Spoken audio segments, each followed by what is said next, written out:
Good evening and welcome everyone to the Review Committee of September the 7th, 2021. Before we go into the meeting, I have to make the emergency evacuation announcement. Should we be required to evacuate the building, would you please leave the building via the hall entrance doors? Turn right, walk straight past the canteen, through the external doors on the right and out to the car park, which is our assembly point. Please do not delay your evacuation to collect your belongings. Please do not return to this building until you're given permission to do so by council staff. Please note that this meeting will be audio recorded. Would you please switch off your mobiles or turn them to silent? Members, there are 4 microphones on the tables for use during the meeting. When I invite you to speak, please wait until there is a microphone in front of you before speaking, as the microphones are needed for the hearing loop and for the audio recording. Please, where possible, assist in passing microphones to each other and use the hand gel and antibacterial wipes on the tables if you do touch the microphones. Members, voting will be done on a show of hands in line with the Constitution. I will ask for a show of hands for and then against recommendations. Those abstaining from voting will be noted by the officers. Agenda item 1, apologies for absence. Apologies have been received from Councillor Laureen Shaw. Are there any other apologies? Okay, thank you. There are no substitute members attending this evening. Agenda item 3, non-members attending. We have Councillor Cheryl Rowe, Councillor Simon Wootton, Councillor Dave Sperring, Councillor Julie Gooding and Councillor Ian Ward. Agenda item 4, minutes of the meeting held on the 6th of July 2021. Are these minutes agreed, members? Thank you. Those agreed. Agenda item 5 is to receive declarations of interest. Are there any declarations of interest, members? Thank you, Chairman. Non-pecuniary interest by being a member and chairman of the Carbon Neutral Working Group. Thank you, Chairman. Thank you, Councillor Mrs McPherson. We'll move on to agenda item 6, which is a report on the Parks for Nature initiative, which went to the executive. Marcus Houghton, the Assistant Director for Place and Environment, and Councillor Dave Sperring, the portfolio holder for Environment and Place, are in attendance for this item. I spoke with a number of members, and the reason why this was called in were that there were a number of areas that members had approached me and had concerns about. The first was about rewilding and the affordability of seeds and the cost of management. Rewilding isn't just about not mowing the grass, so there are other elements which I'm sure the AD and portfolio holder will talk about. Also, many members were concerned within their wards that the rewilding, although it's a good idea, this would lead to a loss of amenity space for community and cultural events across the district, and these spaces are at a premium. And the third reason was that consultation with the users of the space, the stakeholders who actually use the space, and ward members was perhaps not quite to the standard that we would expect. So those were the reasons for the calling. So what I'd like to do is ask the portfolio holder if he's got any observations on that, please.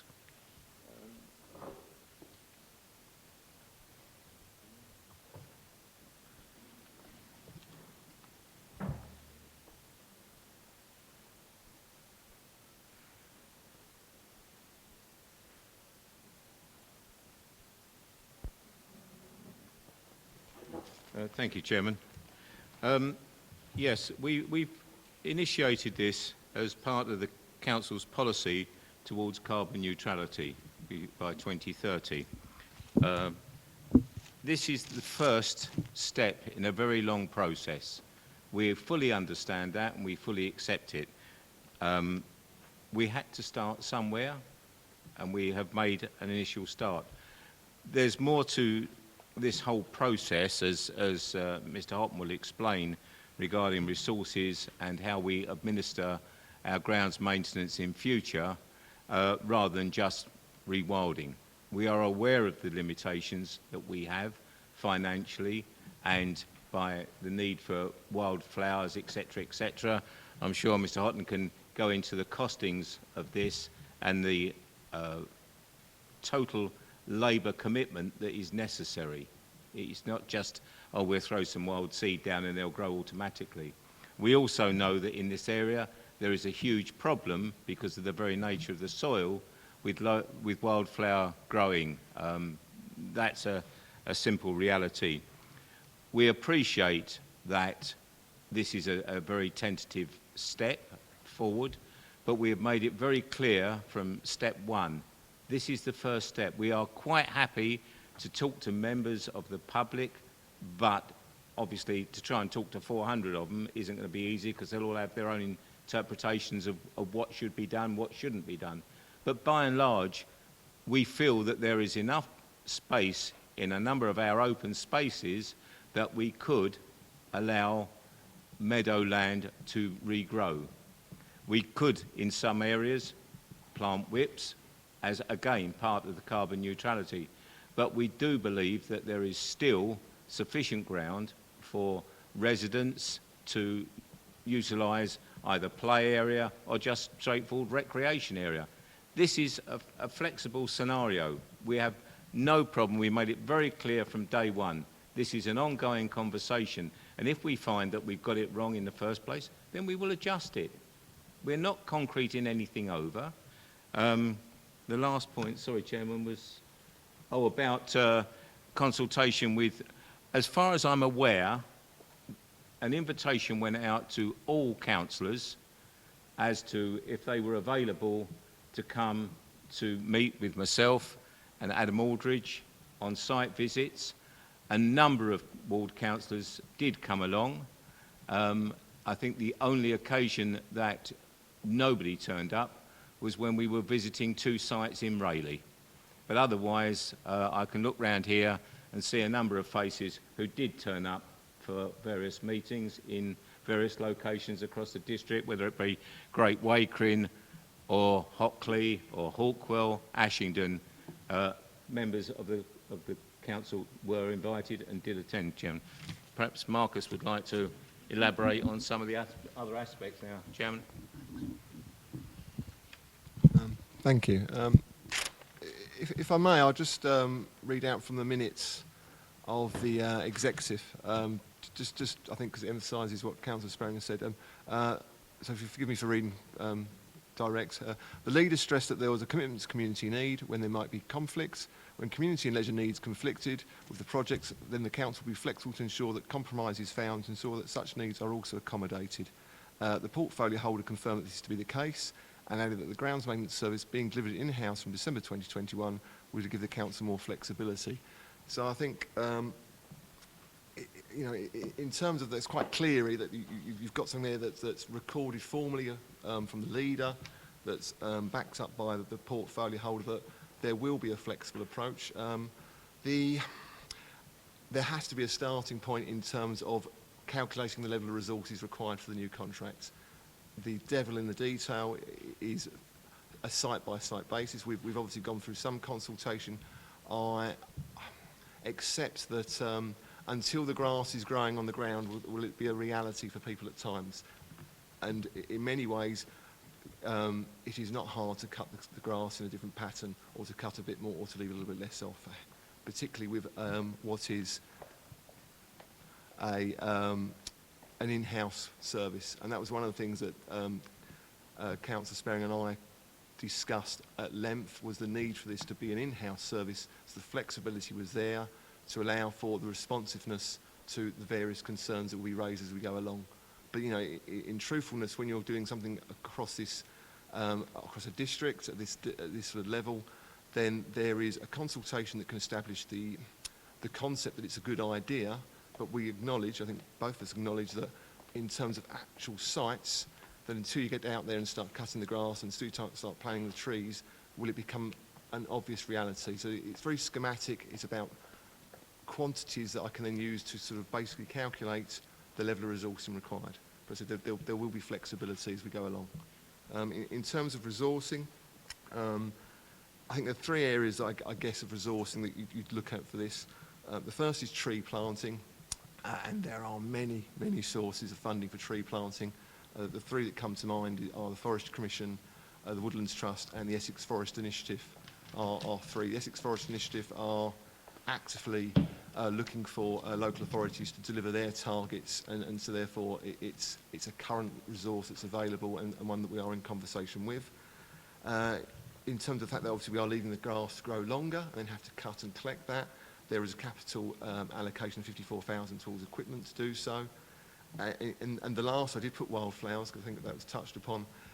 It will be something we look at a later date, and that's from my own experiences. I do like wildflower meadows, but I also know that they are a very unforgiving thing to establish. And so certainly I would emphasise at this early stage to go sowing wildflower seed into the meadows will not deliver the results you hoped to achieve. So what you want to do initially is at least set out the areas of long grass that you wish to achieve and then bring in a regime after that. But you cannot do it all in one go. I mean, I've tried before, and the success rate is very low. So for example, to do so, if you wanted to go down that route, you would be talking about spraying off the existing grass or perhaps even removing the topsoil to sow wildflower seed. Now that is a very drastic change to something where we said we want flexibility initially. So, you know, it's about what looks right first. There is still a huge benefit in terms of carbon reduction, in terms of leaving grass long, and in terms of the sink that it calls carbon sink that it represents, in that you're leaving standing long grass.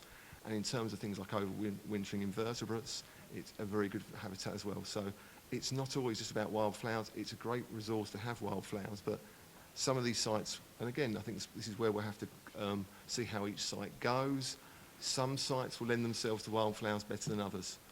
Some will just not yield good wildflowers, and it may be that we decide that those are the ones we want to concentrate on keeping a close of sward or cutting short grass for a longer period. But it's not something I can just literally draw on the map and say that you'll get wildflowers here. It's a 2 or 3 year, if you like, teasing out of that over the site to see where we best. So that's at this stage why the resourcing before. But in terms of resourcing, again, I'm confident we'll be able to access various funds that are available for sort of conservation projects, in a similar way that we've done for play schemes.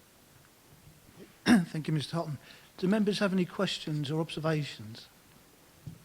Councillor and Mrs. Mason.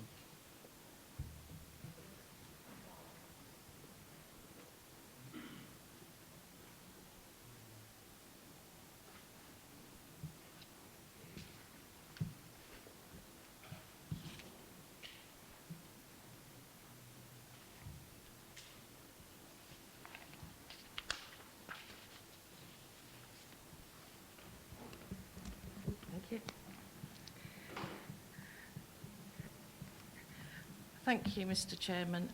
Concern is raised about both inaccuracies and assumptions in the report and the failure to consider all aspects of park use.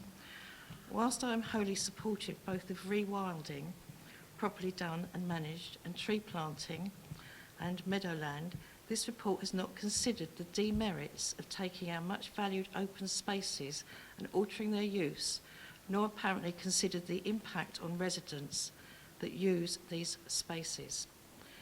The report at 4.5 states that the plans have been developed in conjunction with respective ward members for each open space. Whilst I cannot speak for other areas, this is untrue of my own ward. I was invited to a meeting, told what was being done, without any map or visual representation, as the device the officer was using was not visible in the sun, and yes, it was one of those rare sunny days. Being told is not a flexible approach. A map was promised but has failed to materialise, and the layout on the proposal is different to that verbally expressed. I was also advised that there was no budget for rewilding, yet Meadowland and Conservation Area is shown on a large proportion of the areas. Rewilding does not mean a lack of maintenance. Indeed, properly carried out, it is very labour intensive. Conservation meadow does not mean let the weeds dominate and leave uncut. This is just lack of maintenance. Sadly, this appears to be more of a cost-cutting exercise rather than a positive attempt to improve our open spaces. The report states that a consultation took place with 330 responses over 29 sites. This equals 11 responses per site. But of course, those respondees may have been commenting generally, were not necessarily site users, and RDC may not have reached users of every site. Indeed, it is more likely that they have not. To press ahead with such a drastic change in our open spaces without considering the users of these spaces is unacceptable. I have spoken with users of Clements Hall Recreation Ground. Not one was aware of the proposed changes or the consultation. They were unanimously opposed to the changes. When we are building more and more properties with smaller garden areas, the large open spaces that we have are vitally important to the well-being of our residents. Using Clements Hall Recreation Ground as an example, the one thing that was most valuable to residents was the sense of space it provides and the various uses it can accommodate. From putting, exercising, dog walking, pretend camping, football, cricket, kite flying and other ball games, most of these would be rendered unsustainable in a smaller area or at best create conflict between users. Surely we need to consider our users' mental and physical well-being above all else. Why have the park users not been consulted? Why has true rewilding not been considered? Why have the other uses of our open spaces not been considered? Whilst I am sure that the intention behind these plans is good, the failure to properly consider all aspects calls for a drastic rethink. I would like to see these proposals referred back to the various locations and a representative consultation undertaken with both ward councillors and residents of each site consulted, not just informed, and each site treated independently on a site-by-site basis. The use that is currently enjoyed should be considered and evaluated before any expensive and unreversible alteration is made. This should be done by small working groups. And I have some photographs here just to indicate the current usage of the open spaces where Rochford Council wishes to put trees. There's no children in them because of safeguarding. I asked for the children except for the one whose parents gave permission to be taken out. But these were childminding. They were able to use the space because it was a large space and no one imposed on them or came near the children. If the space was reduced, we could go back perhaps to the other ones. If the space was reduced, they said they wouldn't be able to use the field for that facility. And this is just one of the areas. We can go on to the next slide, please. Again, it shows the amount of land that just one group of people use, which they wouldn't be able to do in their own back garden. Next slide, please. This shows, unfortunately, the current status of some of the land at Clements Hall Recreation Ground. Next slide, please. And again, this shows that at present we are not maintaining our open spaces particularly well. It doesn't show up particularly well in that photograph, but actually you can't walk down that footpath because of the overhanging branches. It's obscured, and that's on the entrance to Clements Hall. Next slide, please. Again, uncut. And the Clements Hall was in such a state for so long that I can assure you residents couldn't use it. I walked across it on a dry day and I had to go home to change because the grass was so long, my shoes were soaked through. So for some period of this summer, it has been unusable, and that is not acceptable with one of our major open spaces. Next slide, please.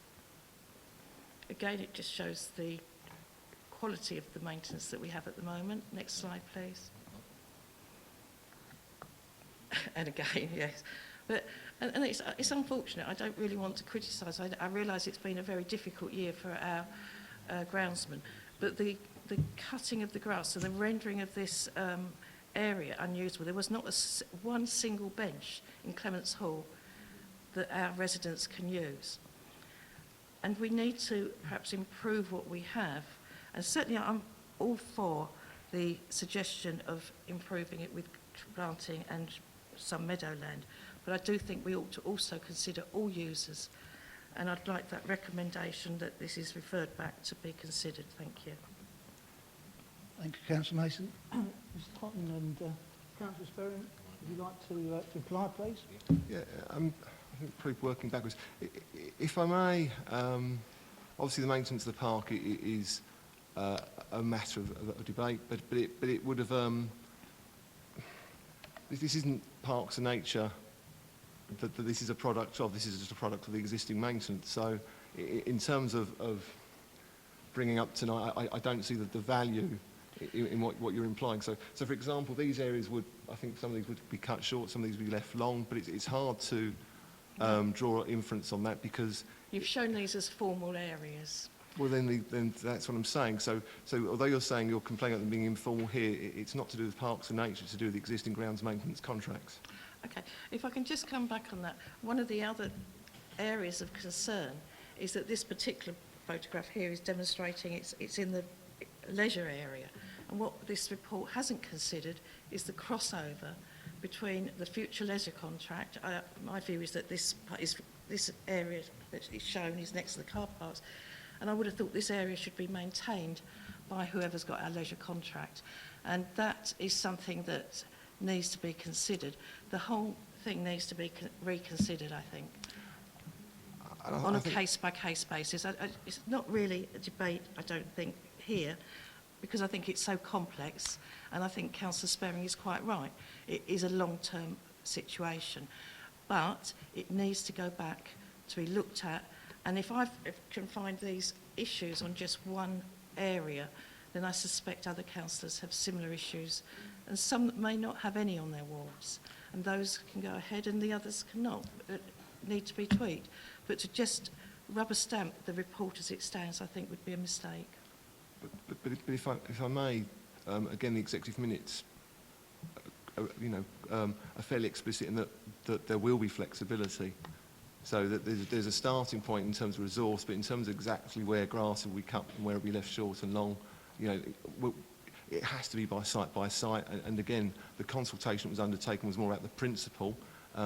It's very hard to do a district-wide consultation. You're absolutely correct in terms of individual sites. It's to establish the principle of doing so, which I think we all recognise is a good thing. And I said the devil will be in the detail. And as we play with the sites, I think it is almost the way to describe it. Then, of course, if certain areas have to be cut and certain areas can be left long, then there will be that flexibility. We will listen, and we will listen to members. Unfortunately, that wasn't my experience when I was told what was being done. But I accept that might be the intention. But I would like to recommend that this goes back and that each site is looked at on a site-by-site basis with consultation with the park users, critically. Thank you, Mr. Chairman. Thank you. And just, there was one very specific point that was raised by Councillor Mrs Mason, which was to say this was a cost-cutting exercise. I don't believe that you'd said that. The saving in not cutting some of this land. Listening to Mrs Mason, I don't know why we're actually going down this road of trying to improve the carbon neutrality scenario, because it seems that the whole of Clements Hall is not open for anything other than what it currently is. I'm sorry, perhaps I misunderstood that, but the whole area is used full-time by all the residents.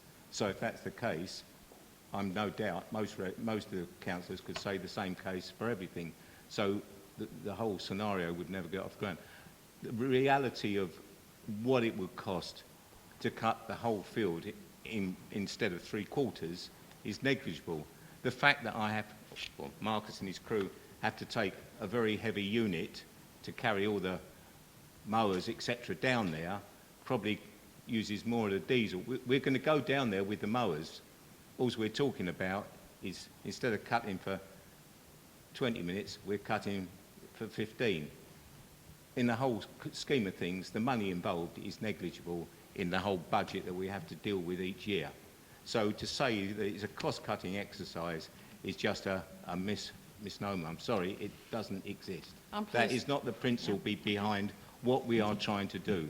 We are trying to support the Council's policy of moving along to a carbon neutral scenario by 2030. And in conjunction with what we've got to do with the financial resources and our labour forces, this is a joint approach to what we believe would be a satisfactory outcome for all the residents of this district. If we didn't think it was worthwhile, I'm sure that Marcus, myself and the executive wouldn't have supported it. But, you know, that they have. We've put our case together. The executive have listened to the arguments and have signed off on it.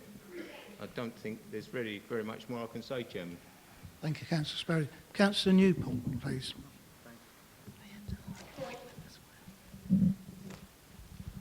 Thank you, Chairman. I've listened carefully to what Marcus and Councillor Sperring have said about this initiative.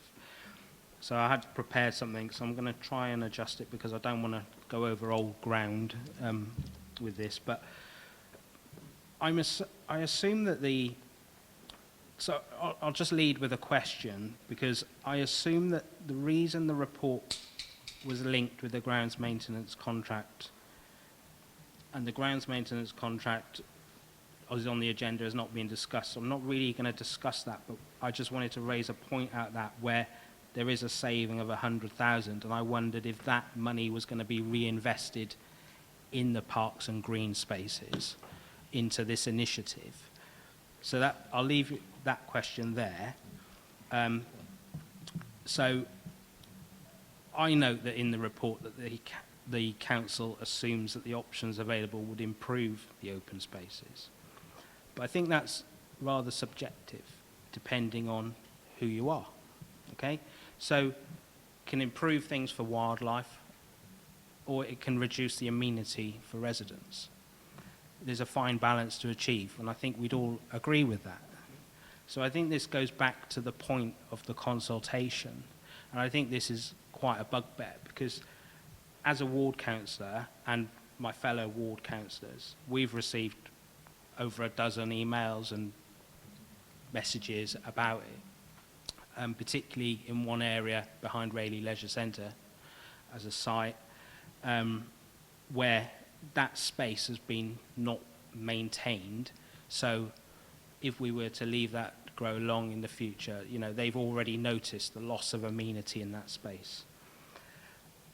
I wanted to put a point across on that particular space where parents who used to have a kickabout with their kids can no longer do that. And other residents have complained about the dog fouling that's hidden in the long grass. They're all relevant points and ones that should be considered and come out of consultation, really, with our residents. The consultation process, as the paragraph 4.5 and page 6.4, said that we were all invited. We were all invited, and we all gave dates and times when we could go. On the day which came through for me, I couldn't go because of my work commitments. One of my fellow ward councillors also is in full-time employment. He couldn't go. It was pouring down with rain, and our other ward councillor is elderly and suffered ill health. So, and Councillor Sperring is aware, because it was pouring down with rain on that day. I know, I was out in it. You were out in it, yes, but we don't all have the same good health as you, and I think we can accept that some councillors maybe didn't want to go out in the rain. So, but we weren't offered another date, and I think that's a bit of a, you know, we could have been offered another date to go out. I would have been keen to meet Councillor Sperring and Adam to talk about it, and I know that Councillor Stanley would have been there like a shot. So I think we can all accept that. Other members, I know, had to prompt officers to arrange a visit. The other thing that I note from the public questionnaire was I didn't see evidence of a consultation with the groups or clubs that use those spaces.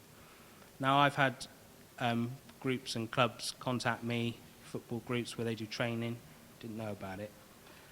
They have suffered a loss of a training ground. What I don't see in the report, and I know that you've spoken about the detail moving forward, but one thing that I don't see is about the monitoring and how the success or failure of the scheme will be monitored. Now, in my day, we'd be out with a quadrant, looking at the species, counting the species. You know, I know that we're going into technical aspects there, but how will it be monitored? How will the performance, how well will that, you know, how is that going to be reported? Are you going to come back and say to us, you know, oh, we've got 10 new species there? I don't know, but that's another question that I have. One of the other questions that I have is, wouldn't it be pertinent to make the public aware of what effect this will have on species and habitats, and also the carbon sequestration expectation of the scheme? What is the council aiming to achieve? What are the targets? What is the effect that this scheme will have on our district? My suggestion to this committee would be, following on from what Councillor Mason has said, that we should have a working party that's a biodiversity and environmental awareness party, which is formed and comprises of officers, councillors, and local and regional wildlife organisations such as English Nature, Essex Wildlife Trust, and other specialist wildlife groups. This working party should work with the volunteers and friends groups also, and engage with local schools and other clubs such as Cubs and Scouts. Now, I haven't just dreamt this up. I've looked at what other councils have done. So there's a council close to us that have done these sorts of schemes, Southend in Belfast, and we should look at what they've done and what lessons they've already learned, you know, so we're not repeating or creating ourselves problems. But that would be my recommendation. Thank you. Sorry, so in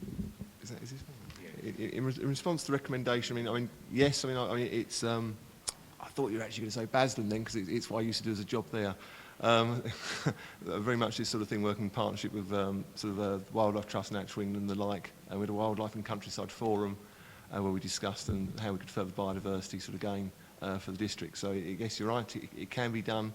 I would say not with the current resource I have available. It's an aspiration. But in terms of the new structure, I think we talked about how we create this community ranger role. Then that is the role that we'd anticipate doing that kind of work. So they'll be doing community work and looking to work with partners, external partners in the biodiversity and sort of interest, such as Wildlife Trust. So it would accord with that recommendation. Thank you. And my other question? So you've asked about in terms of how will it be monitored. We have, in the main, spoken about in terms of helping achieve carbon 2030 sort of targets. So it will be in terms of output in terms of acreage of grassland and in terms of trees planted, and then we'll work out what that is in terms of carbon sort of sink as we go along. So it's not going to be an exact science, but there is no exact science. And I think it's just recognised that to plant more trees and to allow areas of natural standing hard grasslands is beneficial to offsetting carbon, the carbon footprint of the council. And so we'll be able to come up with some sort of estimates for that as we go along. But in terms of monitoring for specific species, there hasn't been a thrust of argument that's what we're going for, that there will be some beneficial, I suspect, gain, but I wasn't intending to monitor per se on those species. Thank you. Councillor Mrs McPherson. Thank you, Chairman. I haven't actually produced any written statement.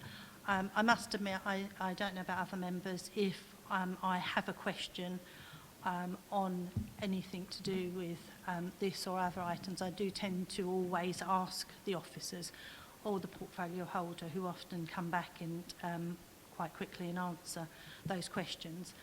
But just to give you some background, the Parks for Nature came before the Carbon Neutral Working Group, a group open to any member here. I would encourage you, if you would like to join us, you would be more than welcome. At the very start, there has to be something that we have to remember. One thing that is set in stone: we have to reduce our carbon footprint. When this first came to the working group, I asked, when looking at the original plans, is this open to change? I was assured it was. Site visits were organised. I was lucky enough to be able to make ours. We were given a couple of dates to choose from. Hopefully other people were too. At the site, I asked, when we're actually seeing it out there in the park, is this open to be changed if need be, when more groups are involved in it, when people start to see what's happening? Yes, it is. This, as the officer has already read out, was reaffirmed at the minutes of the executive meeting. This is the start of our journey towards making a difference to our carbon footprint. The start. I am a user of the parks. I also volunteer and put in on many activities at many of the sites. So I do know that people will still want to be able to use them and use them well. And as Councillor Newport wisely said, this has to be a fine balance to achieve. This morning we had another carbon neutral working group, and those present will be able to vouch that we spoke on this project then. We were talking about other councils, how we can engage with them. As Councillor Newport just mentioned, the Friends of Cherry Orchard Park were actually mentioned. So those groups will be invited to be part of that and hopefully also feed into the Carbon Neutral Working Group. Thank you very much, Chairman. Thank you, Councillor Mrs Pearson. Councillor Mrs Gadsden.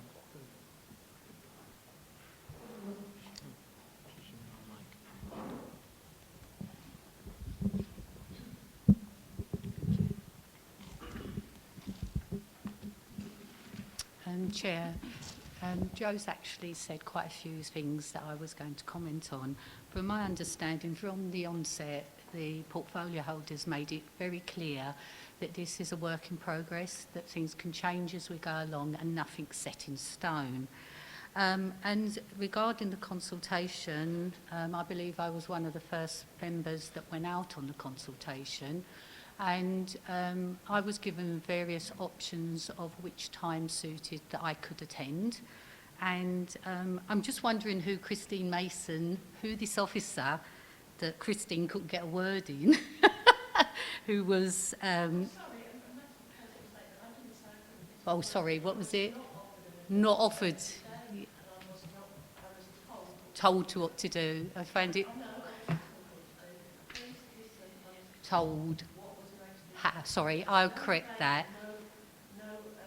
My point is, Miss Mason, is that the officer that, and to you, sorry, my point is that the officer that took us out went out of his way to discuss options, listen to our opinions, come up with suggestions. At no point did he tell me, as an officer, as a councillor, what was going to happen. It was all up for debate, and all the way through this process, when I've spoken to other officers and the portfolio holder, I've been constantly told this is not set in stone, things can change. And with regarding the meadow grass, my understanding is that if it doesn't work, we can take that back to grass. So my understanding is that we're trying to meet carbon neutral. the officers are doing a grand job at trying to work towards that, and I feel that we need to support this, obviously balancing it with the needs of the residents. But on my visit, I actually spoke to residents at the sites that I visited and asked their opinions, and most of them welcomed the idea of meadow grass, of changing the use slightly, and I didn't receive any objections, and they all had an opportunity to put their voice through to me. Thank you. Thank you. Councillor Foster, please. Councillor Foster, sorry, you need a microphone. Thank you very much. Thank you, Chairman. I read the report and I joined with Councillor Mrs Shaw in a walk with the officer in the areas in our ward. I recognise this is a first step, and after initial consultation, of course, and I am reassured that members' views, including some previously expressed, will be incorporated as work progresses. Recognising this is, as I said, the first step, as it goes forward, I support the view of expanding public involvement or increasing involvement in the work group. I'm happy to join with the work group if it helps, and look forward to maybe being able to contribute. Thank you. Thank you. Councillor Wilkinson. I'm allowed to touch it.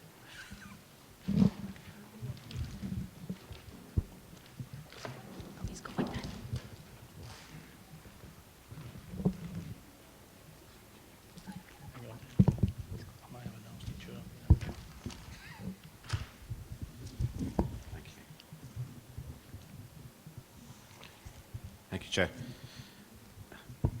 I wasn't one of the members that called this in at all, and I can assure every member here that I come in here this evening with a completely open mind. I do fully support the concept behind this, I have to say, and I think it's right to do everything we can to work towards carbon neutrality, and I think it's right to do everything we can as well to increase our wildlife options across the district. There's only one aspect of this that gives me concern, which I could ask for a bit of reassurance on maybe, and it's that a lot of members are talking about member consultation. I know it has been mentioned about public consultation, but the last couple of members who have spoken haven't mentioned public consultation, and that's what concerns me. 330 people across a district of 85,000. Now, I know we don't tend to get a lot of respondents to our surveys. I think the CCTV working group, we got the most, it was about 600 odd, 650, something like that, which is twice as many as this. However, I think that's not down to any lack of effort on the part of those with this particular survey. I think it's down to our comms generally as a council. I think our consultation methods are particularly poor, that's my observation, to only get 330 respondents. I don't tend to miss many surveys that come out, but I did miss this, if I'm honest. Otherwise, I would have circulated it to my ward council. Doesn't mean to say that I wasn't sent it, but I did miss it. And it does concern me that we are looking at reshaping the areas that are used by members of the public when really they've not been spoken to. We're making this decision on their behalf for the right reasons, I get, but we're making decisions on their behalf, and that's not what we should be doing, really. We should be consulting with them. So my question really is, acknowledging the fact that you've said this is a first step, what's the next step, and what does the public consultation moving forward look like? Thank you, Chair.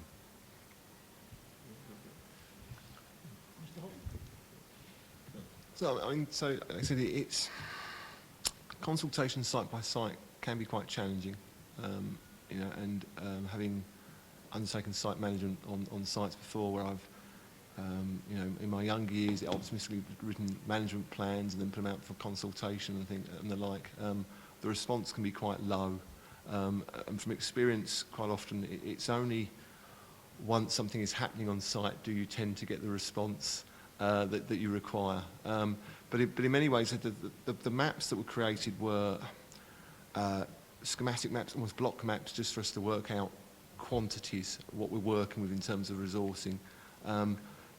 What we require to do is basically develop better professionally produced maps that will go up on each site to say this is what we're doing, these are the areas we're intending to leave as long grass with signs up saying this is why.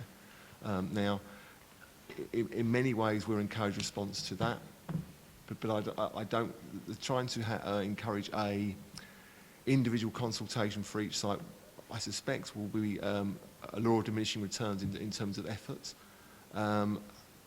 And I think in many ways that you'll have people's attention when they actually visit the site and say, what is this that's going on? This is why we're saying about the flexibility.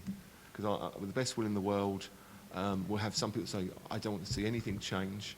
And then when it's actually on the ground and you have areas along grass, actually that doesn't look too bad at all.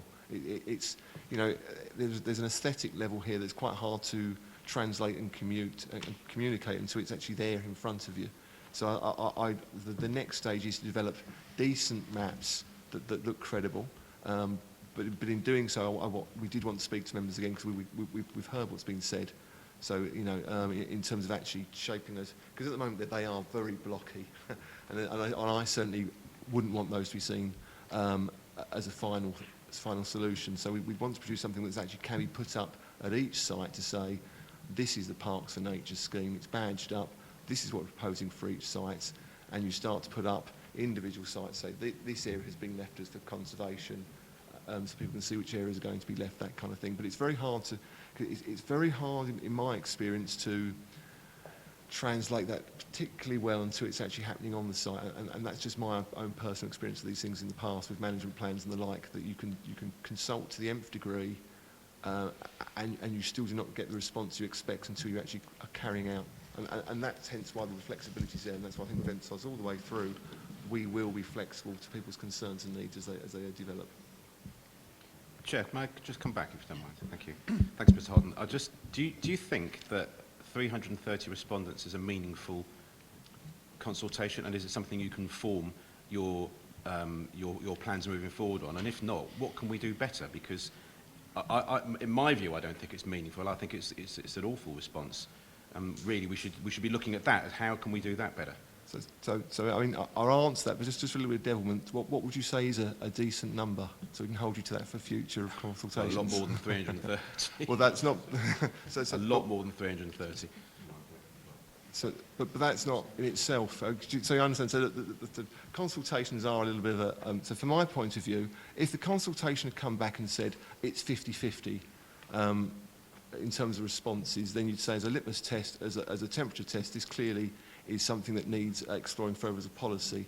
With a 92% response rate that was favourable, although it's a very small sample, statistically it's still, 300 is still statistically valid, then you'd say that as a principle, that it would appear to be a good idea. And I think, looking across the members again, we've all nodded to say, well, actually, we think this is a good idea. We support the principle.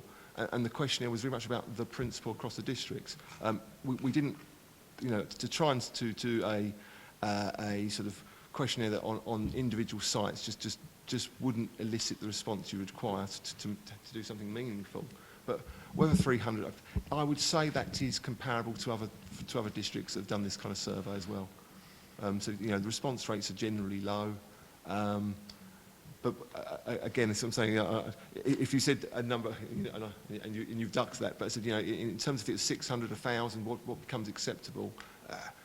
What's an acceptable democracy in terms of return, or in terms of representation of people voting, etc. It's never perfect, but I think in terms of what it's actually given an indication of, I think it's acceptable. But that's my opinion. Councillor Constable.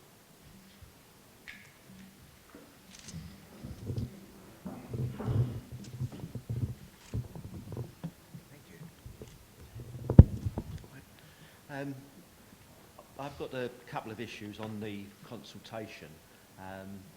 My particular ward, none of the ward councillors were invited along. I know other councillors were invited along and they visited my ward, but none of my ward councillors were invited. The two areas I've got concerns about is King George's playing fields, which is a playing field where half of it will be lost. Half of it is going to be kept as football pitches, but the bottom part that was football pitches would be lost to a meadow. and the Malvern Road site is completely going over to Wild Meadow, and the complaints we get at the moment is that the children can't play in that area because they've lost the grass. It's only a very small area, and I understand the issues with getting machinery over to mow a small area, but they complain about that already. The other bit is that the ward councillors understand their areas. They know the issues with their fields, their playing areas, and I think working group will get us not very far at all, because it will involve people not knowing your area, and I think consultations with the ward councillors would be far more beneficial for each area as this progresses. Thank you. If I may, of course, I mean, that my, please feel free to contact me anyway. I mean, don't feel you have to wait on sort of, attention to comment on these things. I mean, as ward members, you please feel free to represent your wards at any time you wish. So if there's concerns about that you didn't have an opportunity to raise at the time, then do please feel free to contact me and my officers about that, and we'll gladly meet to discuss that. I said, I think I go back to, it's not set in stone. I want to absolutely emphasise that. If the leader, Councillor Wootton, has said so, and the portfolio holder has said so, then I'm not going to go against their word. So if, to be clear. And so there is a flexibility there, and so I would encourage, particularly ward members, if they feel that there's something that they want to address in those plans that still has not been successfully addressed, then I would say please contact me. I mean, it's as easy as that, really. Thank you. Just come in. Also, when we were out, we did, as Councillor Gladson said, did meet a number of residents, explained what we were doing, and I don't think anybody made a negative comment about it. They all understood, they supported it, and they realised that this, for a lot of them, was for the benefit of the future generations. They understood that there is a limitation to what we as a district, as individuals, can do, but they all went on board. I think we must have come across, I don't know, a dozen. Quite a few everywhere I went, I suppose, Yeah. to anyone that was out. Yeah, and we didn't get any negative comments. Now, subsequently, things may happen, and this is what we're saying. This is where the flexibility will come in. But the initial reaction was very, very positive on the day.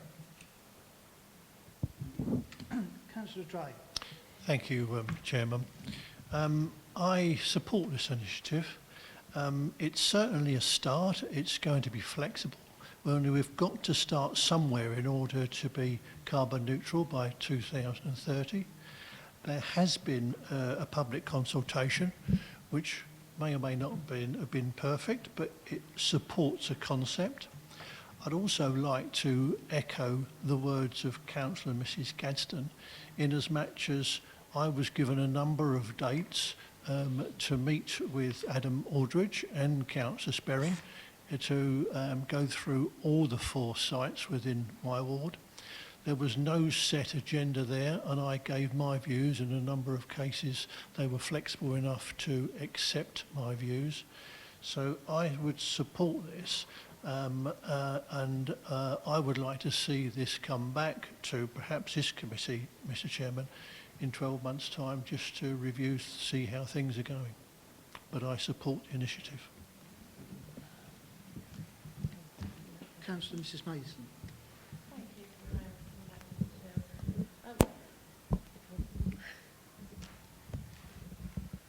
We must remember the mic. Yeah, I think the principle is not being challenged. What we're concerned about is the methodology, which seems to be different on different wards, it would appear, with different members having different experiences. And the major concern is a simple one, is that the carbon neutral aims seem to dominate over the other uses of open space. So can I just ask 2 questions here of the officer? Do you know if you have got responses from users of every site? And as the other question, I'll ask them both at the same time for ease. The other question, I was advised the map for Clements Recreation Centre, which is the one that's caused the most controversy in my area, was that roughly a third of it was going to be planted with trees. If that's the case, where's the flexibility? How do you remove a tree? If I may, now, and I've discussed this with Councillor Sparrow with regards to the tree planting. The tree planting is something we want to bring in straight away, so you'd leave areas as long grass, but with the intention to plant with trees, and again to see what the response is from the public. In terms of am I confident that we've got representation from each site? No, that was not the case of the consultation that was established the principle. We recognise that each site has to be dealt with separately, which is why we're encouraging this flexibility, and why the maps will go up and the signs will go up to say these areas will be left for conservation, and we encourage response at that time to cater and to, if you like, tailor the sites at that time. Hence why we brought the service in-house, because we recognise that we're going to need this flexibility at the start of the process. Thank you for the confirmation. Councillor Newport. Thank you, Chairman, for allowing me to come back. Yeah, sorry, I did miss out a question, and that was, I just wanted to know about the scope of the Parks for Nature initiative in terms of where the council looks to reduce open spaces on new estates and replace them with artificial pitches. How is that taken into consideration in the scope? Will spaces on new estates be in Parks for Nature when the council adopt those areas, if they adopt them? Or should I say green spaces? Is that something that we'll look at in the future, or will those spaces be left as intended by maybe a developer would intend? Nicely manicured. And just going back to one of my original questions, will the saving from the grounds maintenance be invested in the Parks for Nature scheme? Thank you. The first question, I'm going to be honest and say I'm not quite sure what you meant, so I apologise. Is there a specific example you could give? Well, I'm just saying, you know, the open spaces, say, on the Birds Estate, for example, yes. Would that be included in our Parks and Open Spaces initiative, or Parks for Nature initiative, or would those open spaces just be open spaces and just as the developer intended? Would that be included later on where we adopt, if we adopt those spaces?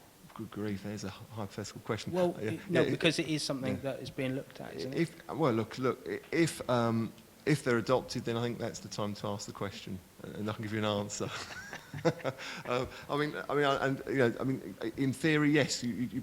You know, the scope at the moment is that it's the sites that we can manage have effects on it. Obviously, sites that are outside of our management, we don't have that effect on. So you're saying if a site was brought into our management, would we be considering it in terms of how we then deliver that site in terms of improving it from a biodiversity point of view? Then I suspect then the answer would be yes. Yeah. Yeah, it's only because obviously we know that some of the spaces have been reduced in size, and I was just thinking about the Raw estate where the open space has been reduced, and then would that be given over to, you know, meadow grass or whatever? I'm just wondering from moving forward. I think until we have responsibility for these areas, as Marcus already said, we can't really comment on it. Won't be. It's not our land technically. We can't then just go in and dictate what we're going to do. It's not our area to be responsible for. If we get given for whatever reason by default, well then I would suggest that it would then come under the same consideration as the rest of the district. That's what I wanted to know. Yeah. Money. So the other question was around the savings that may occur from this and what they will be used for. I mean, so that will be a decision for the MTFS to finalise, so it'll be something obviously that would come to full council as to how the budgets are set. So I'm probably not in a position yet to comment on how that money will be used, just because, you know, we're in the budget setting process on SARD, so I can't answer at this time. Okay, thank you. Thanks. Thank you, members. I note that there are some outstanding concerns with members from different wards, but there has been a positive response from the portfolio holder and Mr Houghton that this isn't set in stone. I would be in favour of establishing a working group. I understand the point that Councillor Constable made, which is that we would need to look at this on a ward-by-ward basis. I'm going to put a motion forward. It's not going to be in great detail because I think one of the first steps will be to jointly agree with the officers and other stakeholders and ward members what the terms of reference for each of the working groups would be. So I would move from the chair to refer the decision back to the executive with a further action to establish a member working group to work jointly with officers and other stakeholders, portfolio holder, on proposals at each site. Second. Sorry. Thank you, Chairman. May I just make a proposal about one amendment to that? Yeah, of course. Could it be alongside the carbon neutral working group as well as one of those stakeholders you mentioned?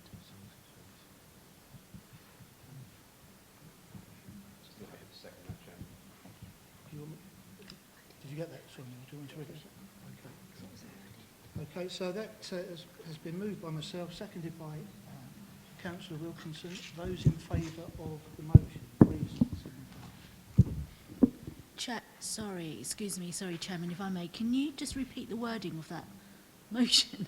Didn't quite catch it. Yeah, okay, so it is to refer the decision back to the executive with a further action to establish a member working group to work jointly with officers and other stakeholders, the portfolio holder, alongside the carbon neutral working group on proposals at each site. Chairman, I would suggest that it's not a referral of the decision because the decision's been made, but you're asking the executive to set up a working group. So you're making a recommendation for the executive to set up the working group, are you not? Okay, so You're not referring the decision back, if that makes sense. right, so it's to refer to Making a recommendation to the executive to, and then whatever the wording was, set up the working groups to work alongside. So the motion is to make a recommendation to the executive for an action to establish a member working group to work jointly with officers and other stakeholders, the portfolio holder, alongside the carbon neutral group, to work on proposals at each of the sites. You're not changing the decision. Yes, so the committee's agrees with the principle and everything, and you just want the working groups to be set up. So you're asking the executive, yeah. You're not changing the decision. Thank you, Chairman. All those in favour?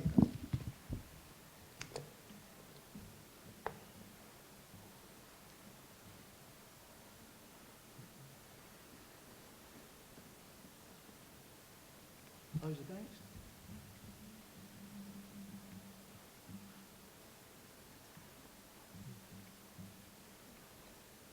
Motion is carried. Thank you.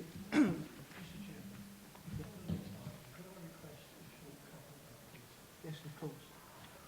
Is 5 minutes sufficient? So we'll adjourn for 5 minutes, members. In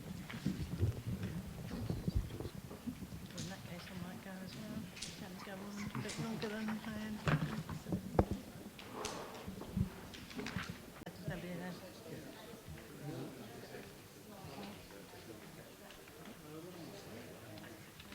Okay, welcome back, members.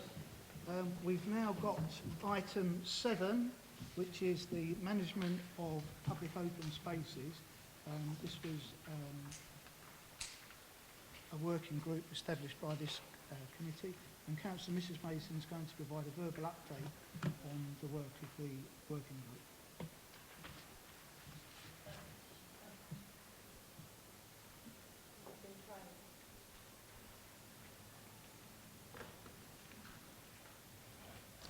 Right, thank you, Mr. Chairman.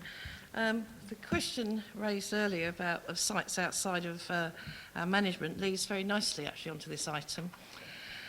To introduce this, the Management of Public Open Spaces Working Group was set up due to concerns regarding the use of private management companies for the delivery of the maintenance of public open spaces on new estates and nationally expressed issues in this regard. I think we're all aware of some of the, it's described as the next PIP, but I'm not sure that it's quite that bad. It is within the determination of local authorities to agree and implement both funding and management agreements for these spaces, either by condition or within Section 106 agreements. Whilst there are benefits when these agreements work well, such as residents having control over both the level of expenditure and quality of upkeep, the demerits would appear to outweigh the benefits. Difficulty and conflict over management levels, costly administration overheads, often managed by companies with little local knowledge or connection to the area, companies ceasing to exist, an unlimited charge on top of the normal council tax banding, public open spaces maintained at the expense of private householders with no control over access, to name but a few. The working group initially looked at both past and future provisions, but felt the scope was too wide to be effective and referred the historic sites back to this committee to organise an independent group for this aspect on the 6th of July 21. The investigations undertaken by the working group included personal research by the members, the sharing of knowledge, a report commissioned by officers from Burkitt's, detailed maps of the areas under consideration, the existing ones, discussion and comparison of further various options. The option that the consensus seemed to be was the option 1, which was to go back to the council. The pros for this were the tried and tested option, which is well understood and which there are precedents for that can be examined. Flexibility to tailor on a case-by-case basis via the planning process. The problem of unmaintained spaces is avoided and benefits residents, and the fairness of treatment to all residents regarding payment of maintenance of public open spaces.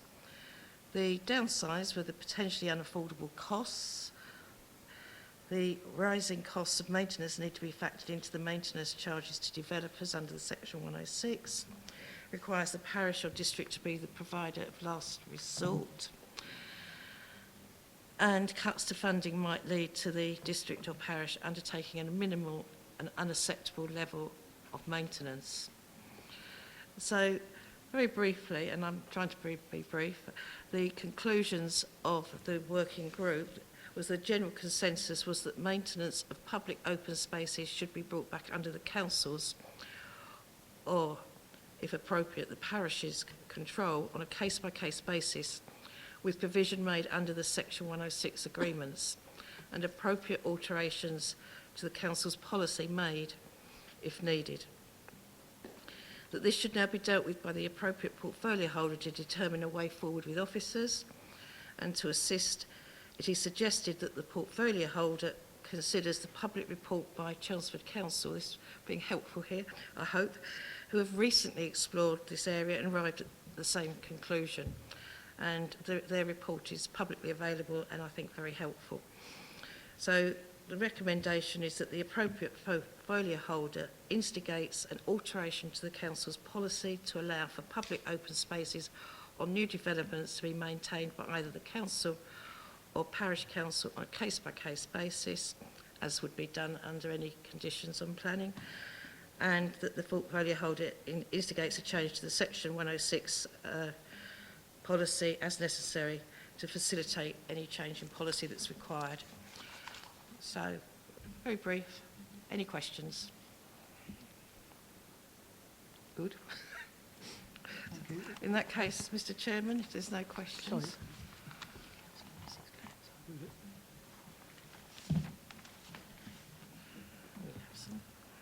Councillor Mrs. Glass.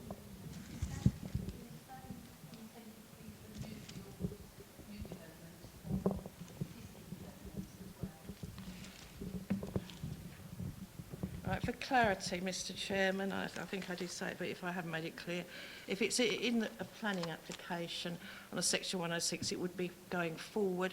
The historic sites, as I said, have been referred back to this committee to look at, because there are some very serious issues on some of the historic sites, as has been mentioned earlier in this meeting, that the council is having to deal with.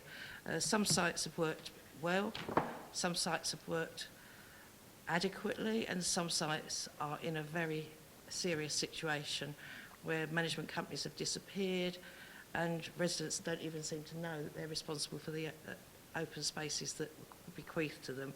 So that's a different issue. This is for going forward for new planning applications where a developer proposes an open space. It would come under the council's control. The council would therefore negotiate with the developer for a cost towards that. The part about historical, the reason I asked that question is clarity on that is that there has to be a level playing field so that if new developments are not charged a certain charge and it goes into the council plan, then I do think historical developments should be covered by that as well. I think there's a disparity between the two, some paying, some not. So.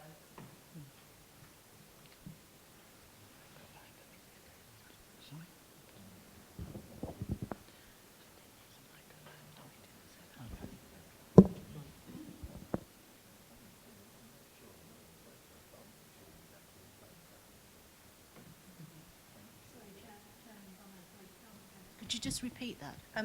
Excuse me, microphone for Mrs. Gadsden, please.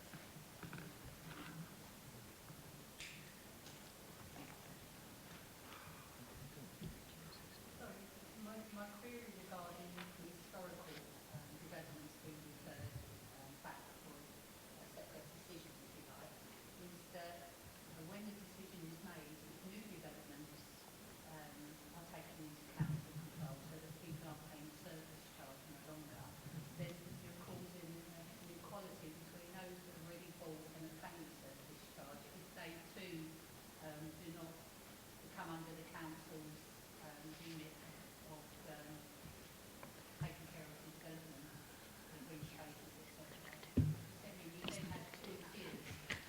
There's nothing we can do about it. It's historical.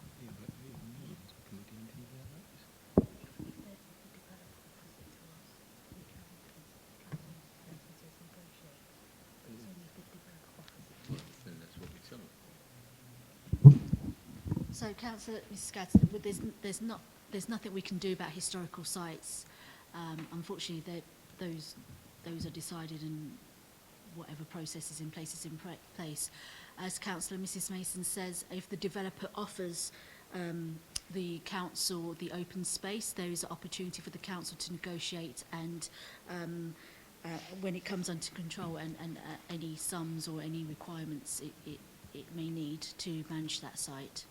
But there's nothing we can do about historical sites at the present. My understanding is that once the sites have been handed over to the residents committee, they are therefore the authority and what happens, they negotiate agreements, so they could in theory negotiate with the council to take over, because at the moment they're paying a monthly fee to that. They could, if your council tax was adjusted, if everyone's paying one council tax, yeah, and the residents who actually are the organisation that run that would decide, they could decide to cancel the contract they've got with the service provider, and then it could, once that's no longer in operation, could the council not take over because... But it's a private entity, isn't it? It's the residents that decide. But it will be the council deciding whether we would want to take it on. Yeah, but if you're prepared to take, if council decides to take on new developments, then you would have to take on the historical ones, otherwise... Not necessarily, Councillor Gadsden, not necessarily. I think that would cause a bit of upset amongst residents that see new estate properties and historical.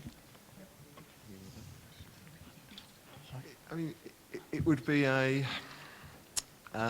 significant shift in policy in terms of I guess, resource required. So I think what's been alluded to up till now, it could be adopted in a new local plan. So, you know, it's not unusual for sites to be taken on new sites where a 106 agreement has been negotiated, and there's, if you like, almost a dowry for that land to be managed. But in this situation where you're retrospectively taking over, yes, you're absolutely right. If the management committee invited the council to come in and manage land, it's no different to asking any other company to do so, particularly if you're saying, can you please do it for free? The aspect, of course, will be just where that resource comes from. You know, yeah.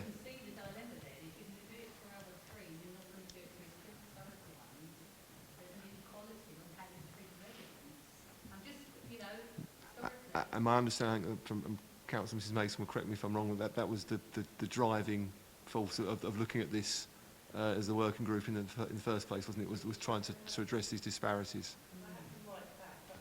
Thank you. Sorry, Councillor Mrs Mason, yeah, you indicated you still want to speak there. Councillor Mrs Mason, did you still want to speak? You'd indicated. Yeah, you'd indicated. Yes, I'm trying to clarify. If it's all right, I'm trying to clarify. I suppose we don't want to take it on. Right. It's one of those nights. The driving force, as the officer Marcus has said, quite correctly, behind this was the inequality of treatment between residents of new estates and other residents, because all residents pay a council tax banded on the value, or perceived value, I would say, probably of their property, as it is. We looked, as I don't think the council quite heard what I said, I'll say it slowly. The working group initially looked at both the past and future provisions, but felt the scope was too wide. We referred the historic sites back to this committee to organise an independent group for this aspect on the 6th of July. So this report is looking to the future. The historic sites are complex, they're different, everyone is different. The ownership of the land is usually vested in the properties via various management companies, and it's confusing, I grant you, because you have a management company that owns the land on behalf of the residents, and you have a management company that manages the land on behalf of the residents. Yeah. Each of these sites are slightly different legally, but it's complex. But this report is purely about going forward, not any historic sites. And the reason behind it, the rationale, is to prevent future inequality. So if I can read the recommendation again, that the appropriate portfolio holder instigates an alteration to the council's policy to allow for public open spaces or new developments to be maintained by either the council or parish council on a case-by-case basis, and that the portfolio holder instigates a change to the section 106 as necessary to facilitate changing policy. Excuse me, Mr. Chairman, I just want to ask a question of the monitoring officer. I've just realised that I believe I still am technically on the deeds of one of these properties, but it wouldn't affect this. It's not it's disclosable interest, is it? Because it's a historic one.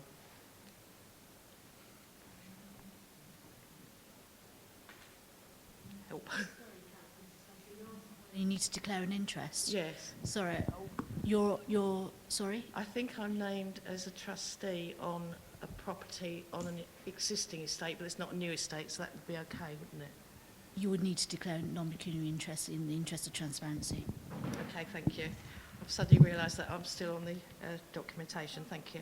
So I'll declare non-pecuniary interest on that. And that the portfolio holder instigates a change to section 106 as necessary to facilitate the change in policy. Thank you. Councillor Newport. I'd like to second that, please, Chair. The recommendation. Yes. Given that myself and others are new councillors to this subject, is it appropriate to be voting on a resolution based on a somewhat broken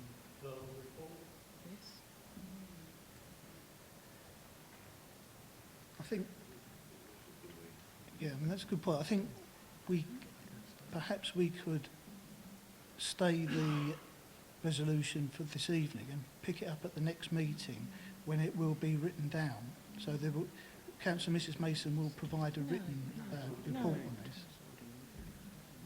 Motion's been moved and seconded, Chairman. Sorry? Motion's been moved and seconded, Chairman. That's right. Right. Okay. We've had circumstances where we've just been read out and we've had to vote. Okay, in that case, you're right. We have had it seconded. So all those in favour of the motion, please indicate.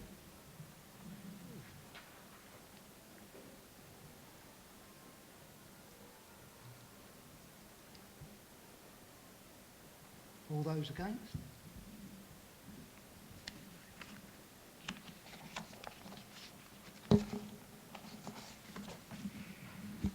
Any abstentions?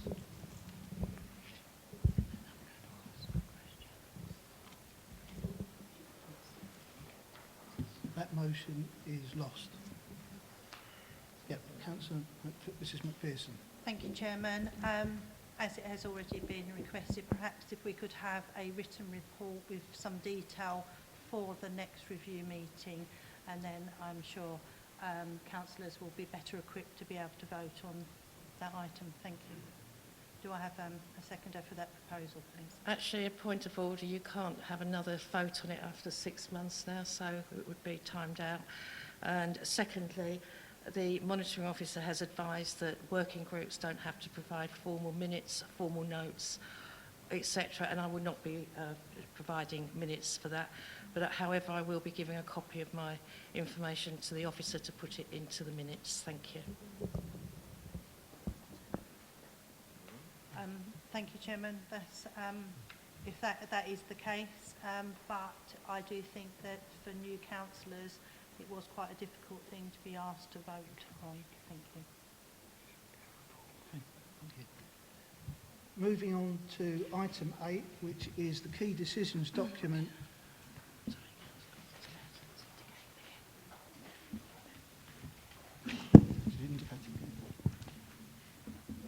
Sorry, Councillor Mrs Gadsden, sorry, you. Just my feeling is that because this report and we just take it and go on it and come up with a decision, I don't see how that can be done in isolation without the historical debate being had and resolved. I feel that that needs to be resolved either at the same time or before. Personally, I think we need to understand whether we are going to take on historical estates or not before we go and take on other new developments. Yeah, thanks. That was formed part of the agreement, so the historical sites will be dealt with. Yeah, but I didn't have any understanding of when or the time period at which the decisions would be made, whether they be separately or... Will be established. Yeah, the proposal is to establish a members' working group just to deal with the historic. But when would we get an answer to that? Would it be before or after this motion gets put forward? You've got to remember I'm learning, Mrs Councillor Mason, so I'm asking you questions so I understand the process. So if this motion, if we have a historical working group that works on this and comes up, Yeah. if there's a policy suggestion that comes up with to be voted on, Yeah, that working group will be established and we'll put that into the work plan. I understand that, but the response to that, will the two things be decided at the No, same they time, are. separately, one in front of the other? No, they are separate. They are two separate problems, as it were. There's two separate problems. Yeah, and so there will be two separate working For groups. me to understand decision making is equality of how our residents are treated.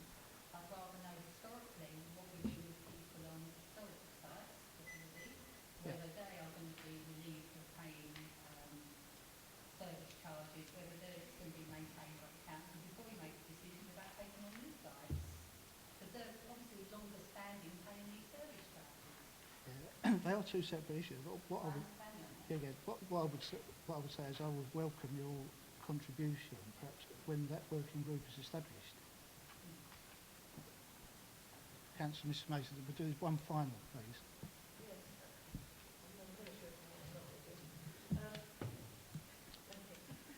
To assist the councillor that this was, in the minutes, this was referred back at the last meeting. So we're not discussing that here at all. It will come up in the work plan. As a matter of personal advice, if it's the historic sites, I believe that you might be in a situation where you have to declare a personal interest. The monitoring officer will advise you because it could affect you on the site. In that case, that's fine, but I thought you might. No, in that case, you're fine. Yeah, okay. Okay,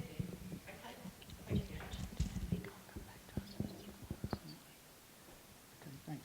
Sorry, can I, just for clarification, can I ask the monitoring officer about the 6-month rule that these motions can't come back? Is that correct for a working group? Of this committee is a committee decision. There is a 6-month rule. So the working group informally made a recommendation for a decision for this committee to decide, and members had made that decision, so there is a 6-month rule in place. Right, so we can't come back to review that for 6 months then? No. No. Okay, thank you. Thanks. Okay, thank you. So moving on to item 8, which is the key decisions document. As always, I propose to just go through item by item, and if anyone has got any observations or any comments, please indicate. So on page 2 of the key decisions document, we've got the first one, 03/21, suspension of parking charges on Saturdays before Christmas.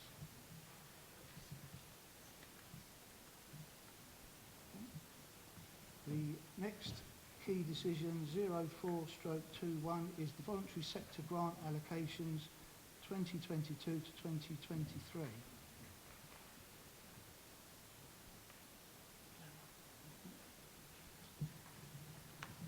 On page 3, the next key decision, 0521, Connect Programme Investor Save Business Case and Pipeline of Projects. Sorry, were you?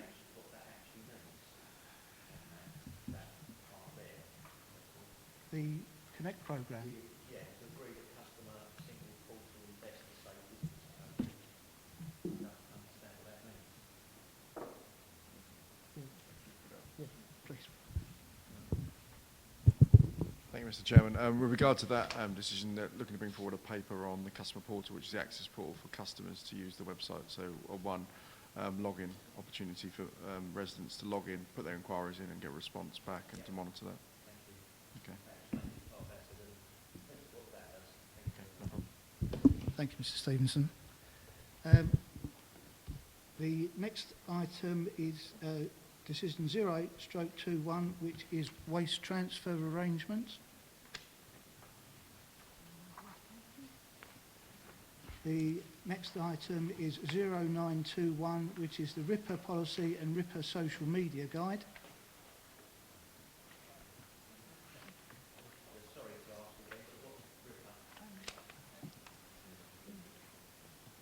It's the regulatory investment, yeah. So it's powers that, yeah. So, for example, we may look at someone perhaps who's committing benefit fraud, and it's the Act that allows us to do that. Okay. And then finally, key decision 10/21 is the antisocial behaviour policy. Okay, no one has indicated. Thank you. We come to the last item, which is the work plan.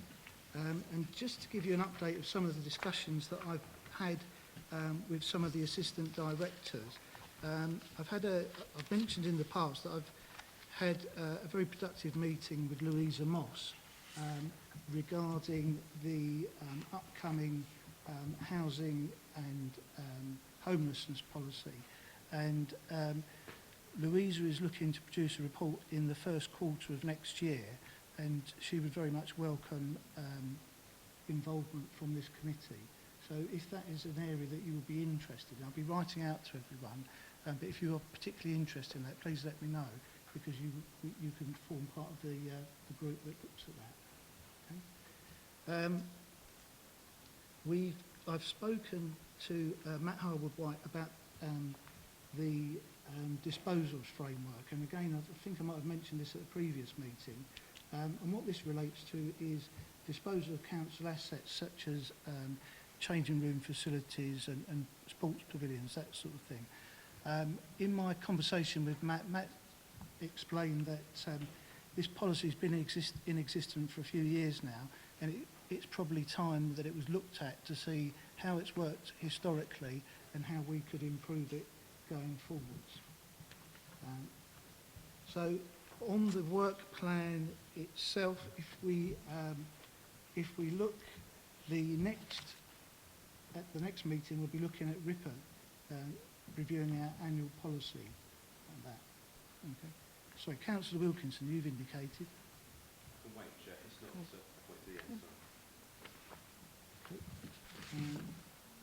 Yeah, I think that was it actually. Sorry,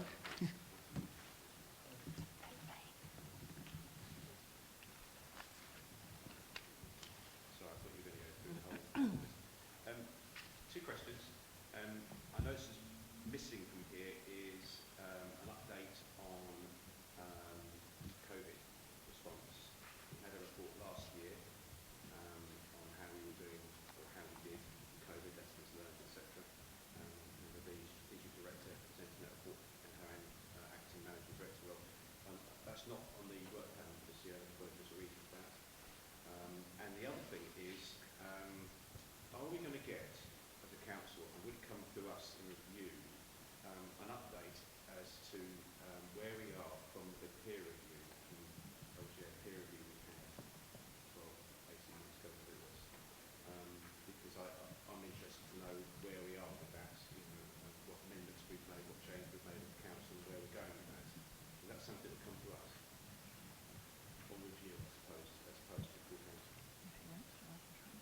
If it was commissioned by us, through us, it should come back. What, the peer review? Yeah. By us, was it? I'm not sure. Was that? So the peer review was commissioned by the council, so the council would request the LGA as part of the ongoing improvement plan. So that was something the council would commission. There'd be an action plan out the back of that, which the administration would hold.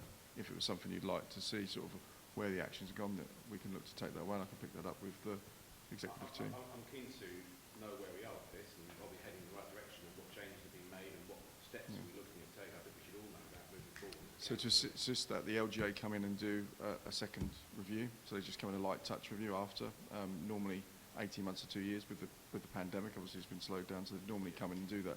So I could take that away and feedback to the chair where we are with that and when that's planned to happen. Then that will give a review of where we are with the actions that they put forward. With regards to COVID? I could look to pick that up. We obviously had a COVID report previously. It's now, some of the work we're doing is on an Essex-based wide, looking at recovery. You can look at that. It could be something. Sorry, Mr. Stevens, sorry, Chair, through you. But we had forgive me if you already know this, but we had a report brought to this committee last year by Angela, and it was around council's response to COVID and lessons learned, what we did well, what we didn't do so well, etc. So it was around a specific RDC response to it. Okay, so you'd like to see an update on that? Okay.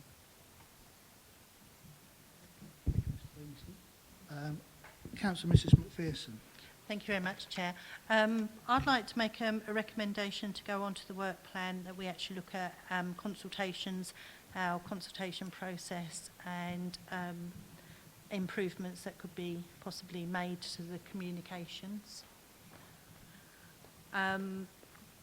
Tying in a little bit with Councillor Mr Wilkinson's request around the COVID action plan, I would like to see the emergency plans come back to this group for the district and the progress on those, with a caveat that the report before missed certain details. So if we go back to the minutes, that was going to come back to this group as well.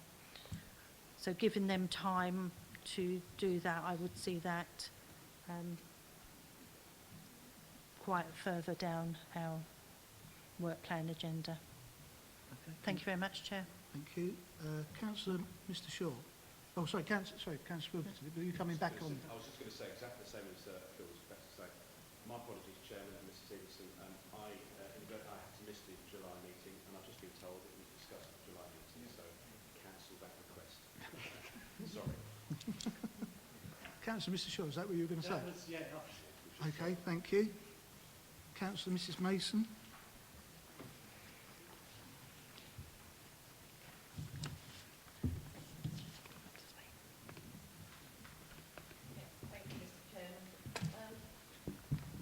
December, I think it was almost 2 years ago, I've lost track, no, December last year, we had on the work plan a review of the Constitution, which was meant to be completed before the start of the municipal year. Not only has that not reported back, but it's got lost somewhere, but it's got lost off the work plan, so perhaps you could advise what's happening with that, if anything. It was on the work plan. Do you want to? Yes, Chairman. All I can say is a work in process, Councillor Mrs Mason, although the overview and scrutiny piece is the start of the whole Constitution going forward. Yeah. It ties in with the peer review as well. Yeah. Thank you.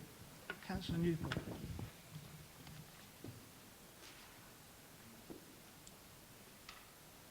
Thank you, Chair. I wholeheartedly agree with Councillor McPherson and they putting the consultations onto review. But one question I do have, the statement of community involvement, and that's out for consultation at the moment, does that only apply to planning, or does that apply does that involve consultations generally as well? Because I'm just thinking whether that should be brought. Chairman, if I may, I can answer that. That only applies to planning. Oh, okay. The duty to consult, there are certain statutory consultations. Not all consultations are guided under statute. So we can do a piece of work around consultations, and I believe the Assistant Director, Louisa Moss, it's within her directorate to look at that policy, and I'm sure she would be happy to work with this committee. So would we bring the results of that consultation into Councillor McPherson's proposal? The results of that consultation, the state. That's a planning matter. Oh, it's just set. Totally. That's completely separate. Okay, That's a thank you. statutory matter. Yeah.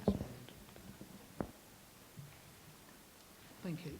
And then one final item on the part of the work plan was that the report that went to the executive about a cellar was called in, but it's not formed part of the work plan here.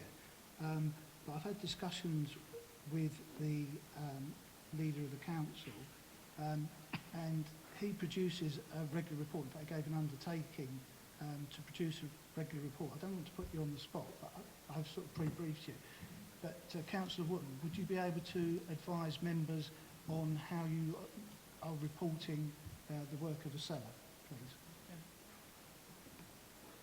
Chairman, if you wish me to, I'll come to the table, shall I? Yes, please. Yeah, just so it picks the microphone up.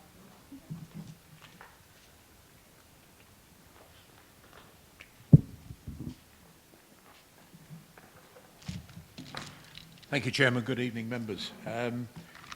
On the full council meeting of the 20th of October 2020, I undertook to update members at least twice a year on the progress and information about Asella.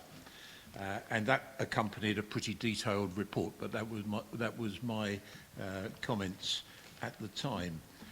On the 11th of June of this year, a press release went round which was outlining the 5 streams, the growth streams that Asella was proposing.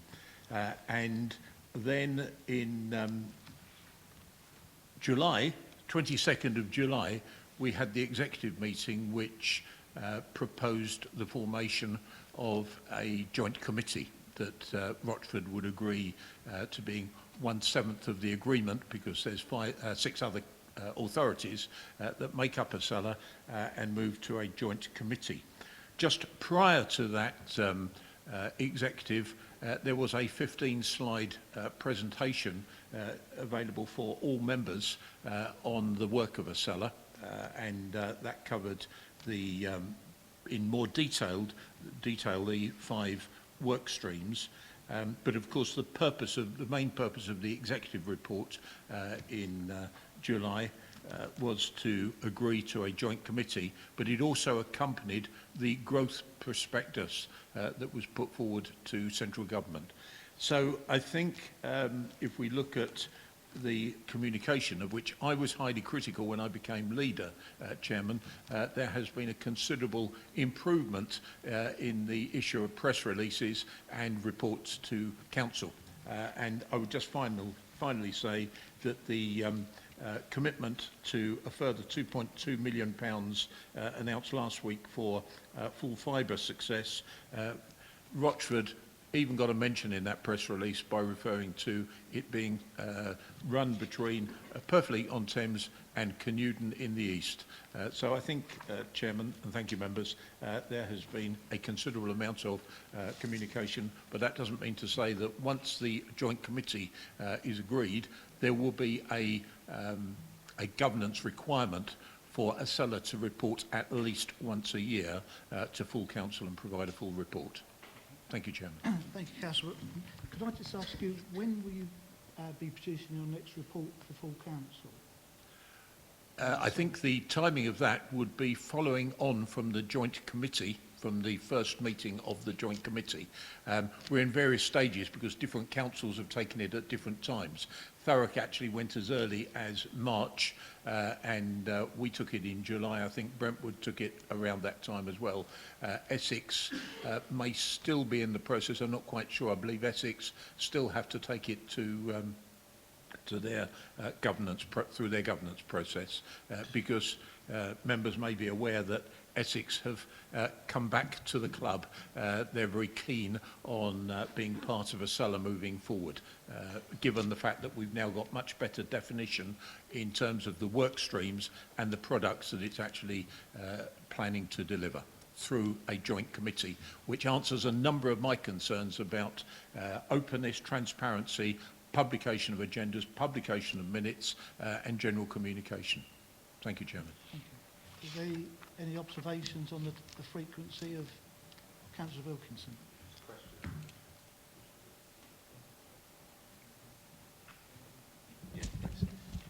Through you, Chair, to the leader. Forgive me, as this is going to show my naivety here, so this is a genuine question. It's interesting you say that Essex have come back to the club. And I may have been told this as a joke when I was first elected, but I thought the history of ACELA was because Essex County Council tends to look more favourably upon the northern districts to the southern districts, and we the ones that almost like the poor relation. And I thought that's what the history of ACELA was about, to protect the southern districts. Or have I got that completely wrong? Which sort of makes it quite strange why Essex will be part of the club. There's some very wry smiles going around the table at the moment. You're not going to prepare to answer. Through you, Chairman. Councillor Wilkins, there is some wry smiles, because if you look at the makeup of South Essex in Essex County Council terms, you have 2 unitaries, and that has effectively made the governance, our voice in Essex, a little bit lightweight in the south of the county. And yet, the economic wealth is generated, don't ask me for some figures off the top of my head, but the majority of the economic growth and wealth is generated in South Essex. So you're absolutely right to highlight that point, and one of the reasons for ACELA is to really identify and if you like, communicate to central government the opportunities, especially with the creation of Freeport, the economic benefits.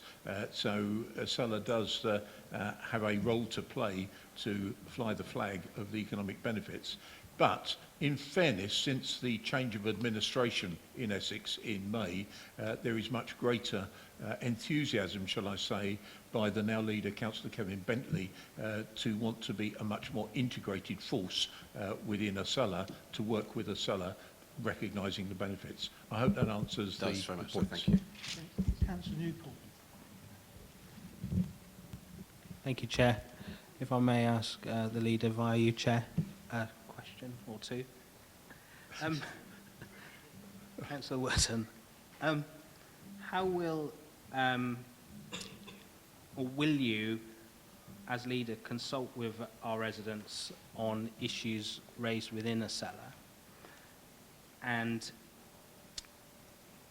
you've just mentioned the Thames Freeport, and I do have some reservations as to our involvement in that, given our transport links to the Freeport. As you know, crossing that way is rather difficult, as most people have to drive to Tilbury, etc.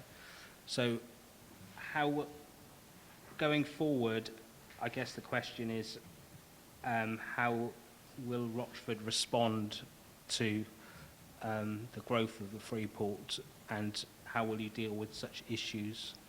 Is that, hopefully that's a fair question to ask. Thank you, Chairman and Councillor Newport. I mean, look, you are putting me, I came as a spectator tonight rather than as an integral part of your meeting. But in terms of consultation with residents, I think that would actually be a matter for full council. It would be a matter for us to take a full paper to council and actually decide what we were going to consult on. Because there will be reports there, there's the opportunity for members of the public to attend those meetings. I would be interested, outside of this meeting, deciding what exactly it is that you would want to consult on, bearing in mind that Acela itself has no actual powers.